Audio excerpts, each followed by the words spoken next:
So then, as I grew up, as I became a mother, with life experiences, I got very interested in this mental health space where I realized that the world needs more healers, the world needs more therapists. My corporate experiences also taught me how ethics are very important. I've always believed more in ethics, more in an open communication rather than hiding stuff.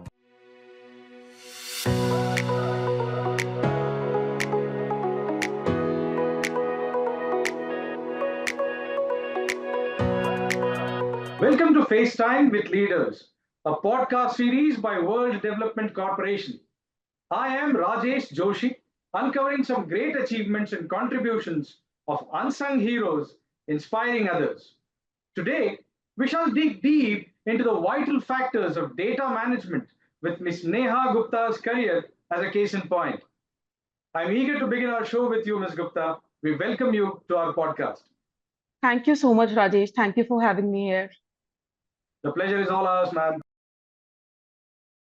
Ms. Gupta, to start this discussion, having begun your career journey in the finance domain to transitioning to life coach and therapist is a massive professional upskilling. Understandably, there must be several common skills applicable in both these fields. Could you tell us how you developed your work abilities to reach this position? So I would say that as we join our careers, as we go about in our careers, so I have a 12 years of work experience in different financial domains like research, and then I moved to fixed income indexes.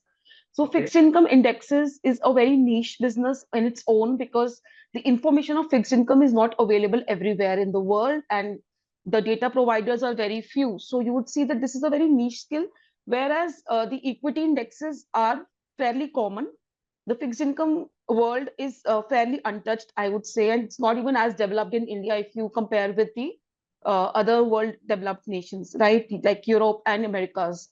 Okay. So while I was working with my organizations, I started slowly feeling that there is something missing in life, and I always had this dream to be an entrepreneur, but I also have this dream to attend presentations and lead basically.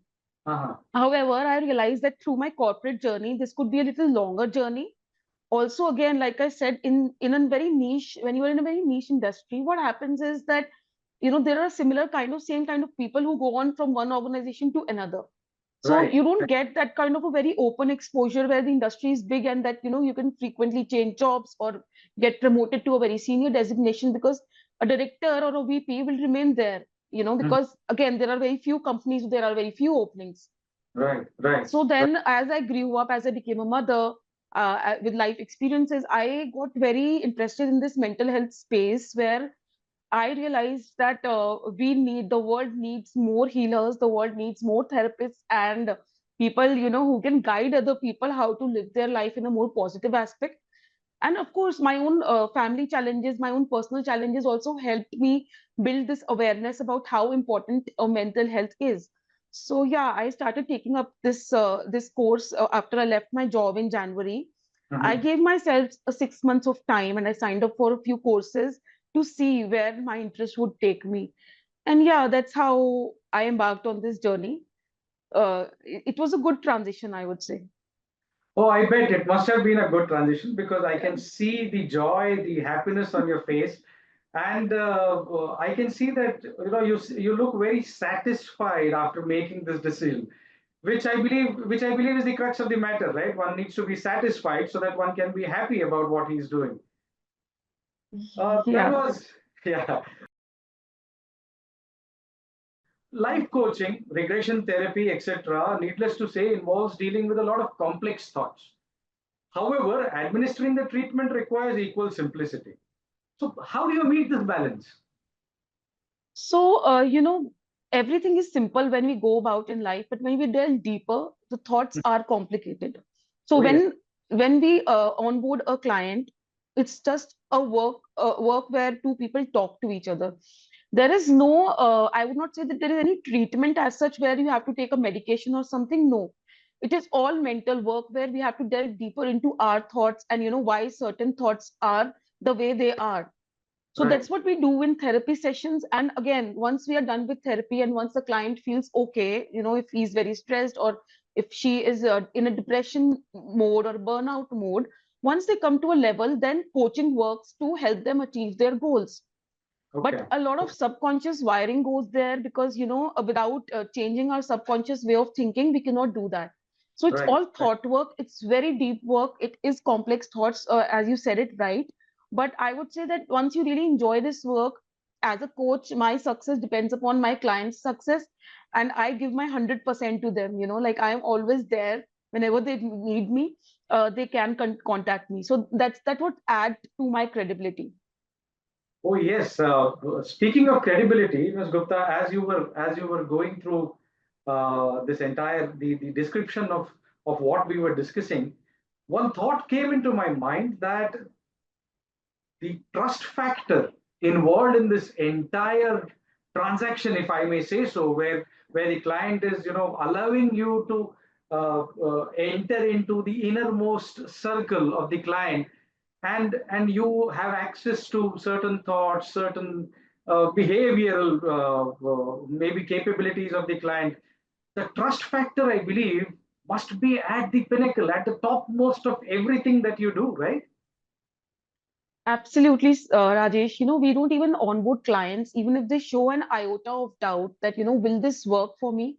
Reason being that there we can judge the energy that, that person is a little doubtful. Just Uh-huh. like we go to a surgeon, just like we go to a doctor where we need 100% trust. In the same relationship goes here also in the world of psychology, where we are dealing with really complex issues. Some people come with their childhood very complex issues like abuse, or mother trauma, father wounds. So when Right. we are dealing with these things, usually people cannot talk about these things with their friends or family, Right. right? Because so when I work with clients, or any coach for that matter works with clients, we have to give a safe space to people to work with. And again, my corporate experience has also taught me how ethics are very important. I've always believed more in ethics, more in an open communication rather than hiding stuff. So Right. that, combined with my own experiences, I tend to, make my clients comfortable. Until they are not comfortable, they have a doubt. I do not want to work with them, because they need to trust themselves also. That is also a very important trust factor, that they have to trust themselves also, that yes, they can change, their life can change, they can improve. So it just works like any other concept of medicine, but it's just that there's no tablet involved here. Yeah. Ms. Gupta, understanding that transparency is such an important factor of what you do, and of course, analysis, etc., your analytical skills truly reflect in your planning and execution.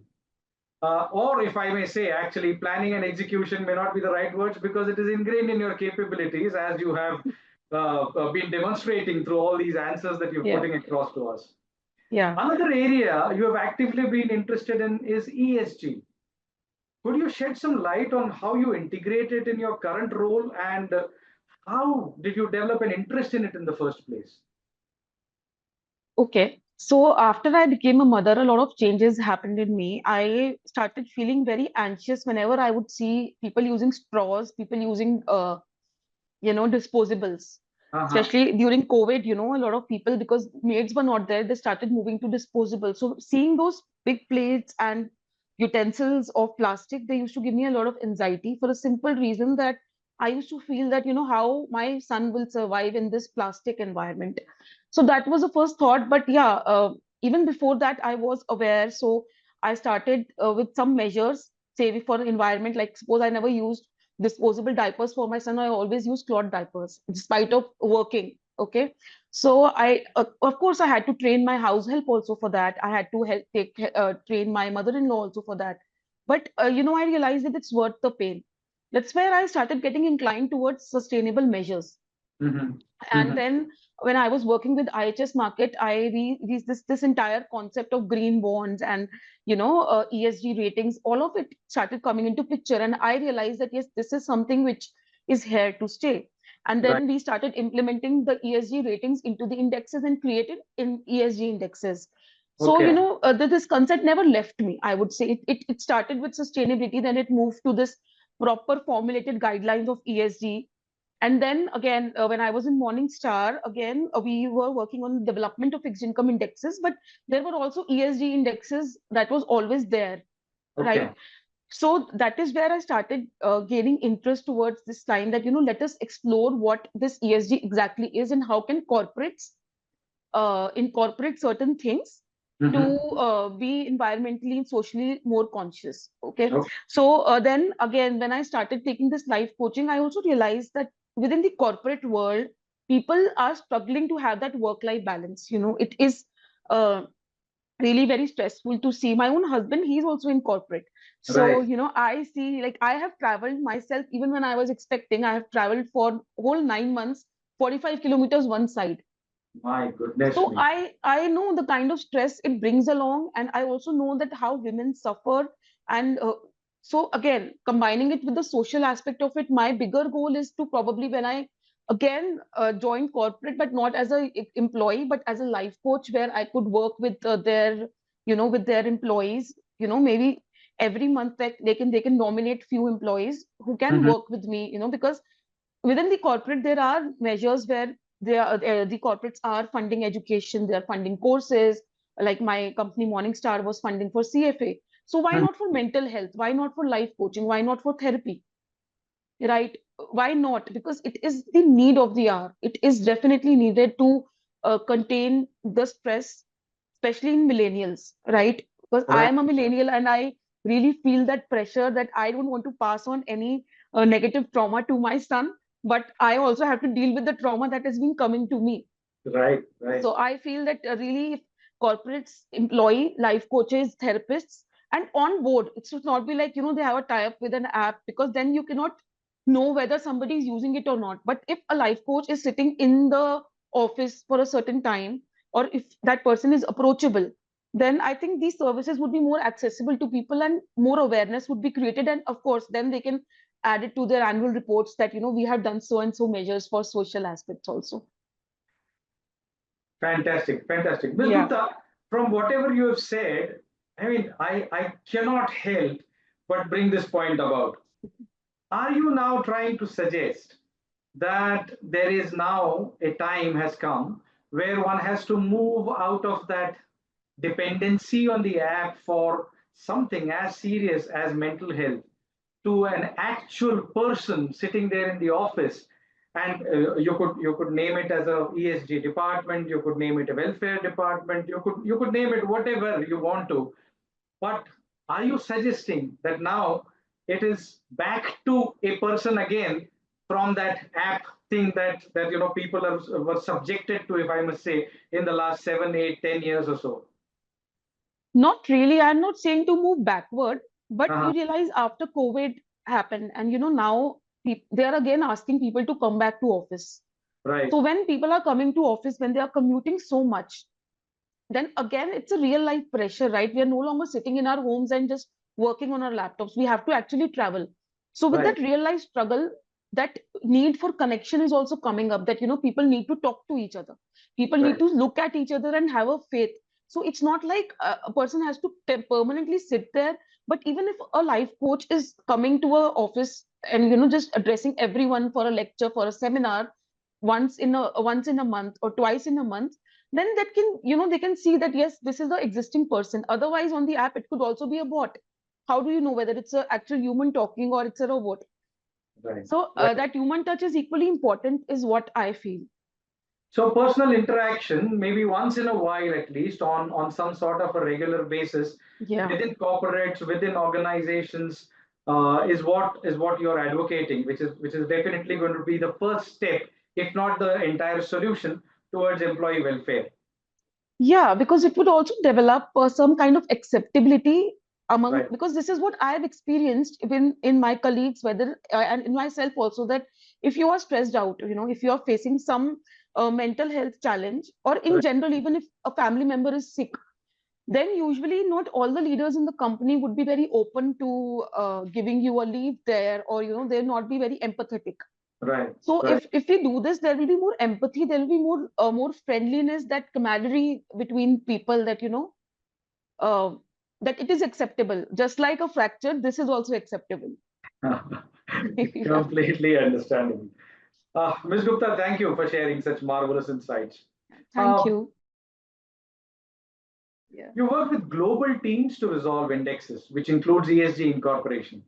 Do you believe that the importance of ESG is perceived differently across geographies? I absolutely believe, and I have some different views on this, and probably this could be one of the unpopular opinions. But I Uh-huh. do feel that, a lot of countries as a whole, they are coming up with a lot of guidelines across the world, right? Mhm. And the guidelines differ from one place to another, which is also understood. However, what I feel is missing here is a real change which corporates are not really doing, because I have also posted on my LinkedIn a few instances where just for a promotional scheme, a so and so company is offering these very small packets Mhm. packed in another small plastic packet, and they're just distributing all over Vande Bharat Express. Uh-oh. So, that is something which is actually harming the environment for the sake of not even profit, because they are minting it for free. Or, for example, a big chips packet of and offering a free 5 rupees chips packet. So Right. you understand that 5 rupees chips packet will not really satiate your hunger, but it will definitely create a plastic pouch which will be surviving. So I see that, this is actually very impactful to have ESG guidelines across the globe. It is different, of course, which is also fine. However, the real change can only happen at the root cause, where we have people who are actively involved in reducing those carbon footprints, or those plastic generation that they are doing in general. I'm saying, like, whether be it for small Bisleri bottle, be it about hospitality industry, that some hotels have moved to these glass bottles, whereas some hotels are still sticking to the plastic bottles. Right. Right. Yeah, so it has to be a collective effort. It's not just the governments who can manage this. It's about each one of us on the planet that we have to do things. I completely understand. And one very powerful line, which actually was used in the tiger conservation or wildlife conservation, I believe, was that when the consumption stops, the killing will stop. So I believe when people themselves start saying no to all these environment unfriendly kind of materials or whatever substances you make also, I believe it will all start from there. But as you rightly said, somebody has to actually take the first step, and why not the corporates to start with? And I completely agree with what you're saying, Ms. Gupta. Uh, and as you are sharing these marvelous insights with you, I must say that this information from an insider is amazing, since ESG addresses issues that have long been brushed under the carpet. Absolutely. This is really proving out to be a very very very encouraging and inspiring discussion, Ms. Gupta. Unfortunately, now since we have nearly reached the final point of the conversation, Okay. Yeah. could you share some pieces of advice for our viewers who wish to make careers in your domain? Okay. So there's a very common notion in life coaching business that there are a lot of life coaches. But let me tell you that just like every business, every product, there are competitions. However, there will never be a lack of teachers, there will never be a lack of doctors in the world, because the population is growing. And if we look at the 8 billion or more population, I don't know the world population currently, but try to think of it, that there are a handful of therapists, but there is a whole lot of population that needs help. Yes. Every single person I meet needs help. Okay, so that is one thing which I would say, that if they want to make a career, they need to take a very strong step, because you have to be very self-motivated. Right. You have to be very self-motivated. You have to go beyond your financial blocks of earning that regular monthly income to take the step towards entrepreneurship. But I feel that this is a very thriving industry. The newer methods, so we involve newer methods of psychological therapies, right? So this is a little more advanced than what was being taught in colleges, right? Right. Although I haven't studied psychology, but it just came as my interest later on. But now, as I see, the methods are very different. Okay, so it's more about continuous learning. So never stop your own learning. Okay, and first heal yourself. If you feel that you have some issues where you are struggling, then start with your healing first. Because when you heal, you start impacting your family. That is, these are the two things. And thirdly, I would say everyone to, pay attention to how they are feeling rather than always being in that rat race. If they go with how they're feeling and finding out why, like, why do they want to enter into a life coaching, or why do they want to stick to a corporate job, then that will solve almost 60 to 70% of their problem, because they'll be closer to their purpose. Absolutely. Why is a very important question. So everybody should ask why. Why do I want to stick to this job, and why do I want to switch my career? Absolutely. Absolutely. Yeah, Ms. Gupta, I must compliment you on one thing. I believe the why is very sorted out with what you are doing as of now, as far as you are concerned, and which is actually coming out in the way you're communicating. It is not just oratory skills, if I may say so. You're actually transforming, all our viewers' thought process with your ideas, because the communication is coming straight from the heart, and right. that's really appreciated. It is really worth a mention here, Mr. Gupta. Thank you, Rajesh. I think when we speak from heart, that's why how the trust develops to be genuine. It's one of the essence of my personality. So yeah, that's what it's showing up right now. Absolutely, absolutely. And Ms. Gupta, I'm not surprised that this podcast has uncovered so many important aspects of your field of expertise. Yes. And I'm certain many professionals must have already taken notes of all the points that you've put forward. Uh, Thank you. Moving on to the last question. Yeah. As you're planning to take up BRSR as one more responsibility and have chosen Directors Institute to attain this goal, how much do you believe has our team helped you towards it? So, when I took up this course, I had taken two courses parallelly, life coaching and the ESG expert, BRSR expert course. And I Okay. would say that the course covers a lot of things in detail, especially with regards to BRSR. It clarified a lot of my concepts. The live classes by Sudarshan sir was simply amazing. And, I loved to interact with him. I would often ask him questions, and he would say that, Neha, you are always thinking like a revolutionary, right? So there, I totally enjoyed his classes, and he made it very clear about a lot of things. And I am a part of the aspiring directors WhatsApp community. We created a separate community where we share our ideas, where we share the articles about what is going on in the environment. So I would say it's quite enriching experience that it has been. And we need more people who are environmentally aware, sustainable. They think sustainably, and we need more younger population to move towards it, Right. because we are the ones who will feel more impact of it as we have kids, and they will also feel more impact of it. Absolutely, absolutely. Yeah. Powerful thoughts there, Ms. Gupta. And Thank you. that's again, Yeah. as you know, I'm saying this, I believe, for the fourth time. It's really inspiring. It's coming from you. It's really inspiring. Thank you. Right. So, Thanks a lot. Ms. Yeah. Yeah. So, Ms. Neha Gupta, with this, our episode has come to an end. And thanks again for sharing such amazing insights. We wish you all the very best in all your future endeavors. Thank you. Thanks a lot, Rajesh. All the best to you too. Thank you. Thanks a lot. Yeah.